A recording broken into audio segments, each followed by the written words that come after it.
Le bonheur de la maman va faire le bonheur de l'enfant, tout comme le bonheur de l'enfant va faire le bonheur de la maman.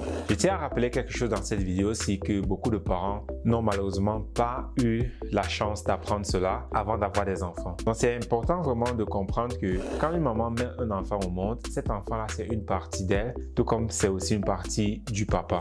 Et la maman alors majoritairement, parce que nous n'avons pas reçu en fait cette éducation-là, ces connaissances-là, avant même d'avoir des enfants, ce qui fait que pas mal de choses en fait nous ne comprenons pas, nous négligeons et nous ne savons parfois même pas que c'est important de faire cela à son enfant ou bien de faire cela pour soi-même. Et ici je vais beaucoup parler à ces parents-là qui pensent qu'elles ne sont pas à la hauteur ou bien à ces parents-là qui pensent que l'éducation, bon l'enfant ça s'éduque juste comme ça. C'est vraiment rappeler à ce parent-là que l'éducation de l'enfant ne se fait pas juste comme ça. L'éducation de l'enfant ne se fait pas juste comme nous-mêmes on nous a éduqués. Parce que si nous faisons les choses juste comme on a fait avec nous-mêmes, alors très souvent nous serons déçus du résultat. Donc, si nous n'avons pas vraiment pris la peine en fait de voir quel type d'éducation, de voir comment est-ce que nous voulons que nos enfants deviennent, alors nous serons surpris et nous serons déçus à la fin de voir le résultat qui s'est passé. Parce que chaque parent recherche vraiment le meilleur pour son enfant,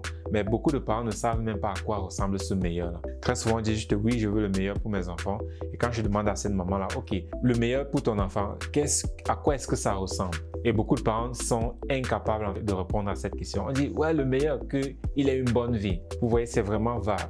Et très souvent, alors, parce que cela est vague, on ne fait pas vraiment ce qu'il faut faire, ce qui fait qu'on ne dirige pas vraiment l'enfant comment on doit le diriger. On n'enseigne pas à l'enfant ce qu'on doit enseigner parce que nous-mêmes aussi, on ne sait pas en fait ce qu'on veut. Tout ce qu'on sait, c'est qu'on veut le meilleur, mais on ne sait même pas à quoi ressemble ce meilleur. Et ici, comme je disais, le bonheur de la maman fait le bonheur de l'enfant, tout comme le bonheur de l'enfant fait le bonheur de la maman. Beaucoup de fois ici, le parent oublie en fait que l'enfant, c'est juste une copie du parent, ce qui fait que quand on voit l'enfant un peu comme une entité séparée de nous, mais l'enfant n'est pas séparé de toi, il est juste l'enfant, il est ta copie. Ça veut dire, il est vraiment le résultat de qui est-ce que tu es. Donc, ce qui fait que beaucoup de fois, des parents se plaignent sur le comportement de leur enfant, mais ce qu'ils ignorent en fait, c'est que l'enfant, c'est la copie du parent. Donc, ça veut dire, si vos enfants ont des attitudes, vos enfants ont un comportement que vous, le parent, vous n'aimez pas, alors vous devez d'abord commencer à chercher en fait l'origine de ce problème-là chez vous. Parce que l'enfant, quand il vient au monde, il ne sait pas quoi que ce soit. Ce qui fait donc que tout ce qu'il connaît, tout ce qu'il applique, c'est ce qu'il regarde dans son environnement. Et qui est la personne la plus proche de l'enfant? Bingo, c'est toi le parent. C'est toi qui es le plus proche de ton enfant. C'est toi qui es en train vraiment de programmer ton enfant. Ce qui fait que tes habitudes, ton comportement, c'est ça que ton enfant va copier. Donc si toi tu es cette maman-là qui voudrait vraiment être cette femme-là qui est la maman de ce garçon ou bien qui est la maman de cette fille-là, alors tu dois comprendre que l'éducation doit commencer par toi-même. Donc ça veut dire où toi tu dois devoir être plus épanoui, être plus heureuse, être moins stressée parce que tout le stress que tu vis, toute la frustration que tu traverses au quotidien, cela impacte ton enfant. Cela est transmis à ton enfant. Donc si tu ne prends pas soin de ta personne, tes enfants vont en souffrir. Donc ici, c'est vraiment important de savoir que toi, le parent, c'est toi le miroir de ton enfant. Ce que toi, tu fais, c'est ça que tes enfants vont faire. Ce qui fait que si toi, en fait, tu as des difficultés, si toi, en fait, tu n'es pas bien dans ta propre peau, alors cela va affecter tes enfants. Donc, tu dois vraiment faire gaffe à continuer à travailler sur la personne que tu es parce que la personne que tu es, en fait, c'est l'image de tes enfants. Tes enfants vont copier cette image-là. Et la question maintenant que j'ai pour toi, c'est la suivante.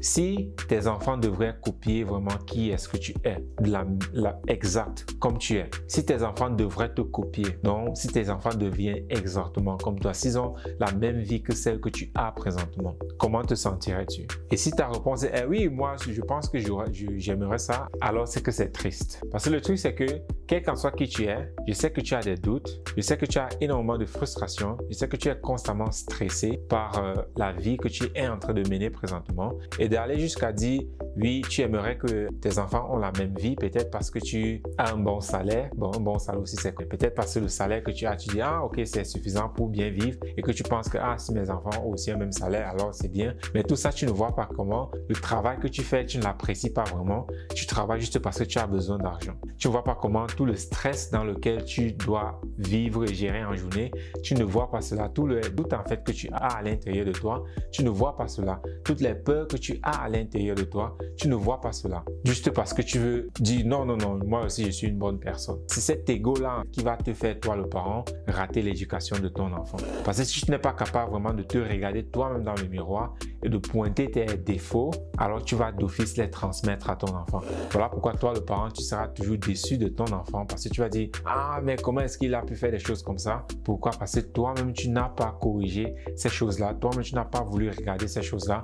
Et aujourd'hui, tu as donc transmis cela à ton enfant, ce qui fait que les défauts que toi, tu as, tu vas les transmettre à tes enfants. Et comme je l'ai dit, beaucoup de parents se plaignent que « Ah, mon enfant est comme ci, mon enfant est têtu, mon enfant n'obéit jamais. » Quand un parent me dit ça, je dis toujours « Ah, et d'où est-ce que cela vient? » Directement, ils font comme ça. Il me ressemble quand même. Hein. Quand j'étais petit, j'étais aussi comme ça. Qu'est-ce que tu t'attends alors? L'arbre, le fruit ne tombe pas si loin que ça de l'arbre. Donc vraiment, fais gaffe à qui est-ce que tu es, toi le parent, aux habitudes que tu es. Parce que beaucoup de parents disent parfois que « Ah oui, c'est ça, je sais, j'ai mes défauts et ainsi de suite, mais je les conseille quand même de ne pas faire ça. » Je dis « Ah bon, ouais, c'est un peu comme un fumeur qui te dit de ne pas fumer pendant qu'il est en train de fumer. » Ok. Si c'est si mauvais que ça, pourquoi tu fumes? Donc, c'est un peu ça en fait. Quand toi, tu dis, je les conseille de faire quelque chose de bien. Pourtant, toi-même, en fait, tu ne fais pas ce qui est bien. Et tu espères en fait que eux, ils vont copier ce qui est bien.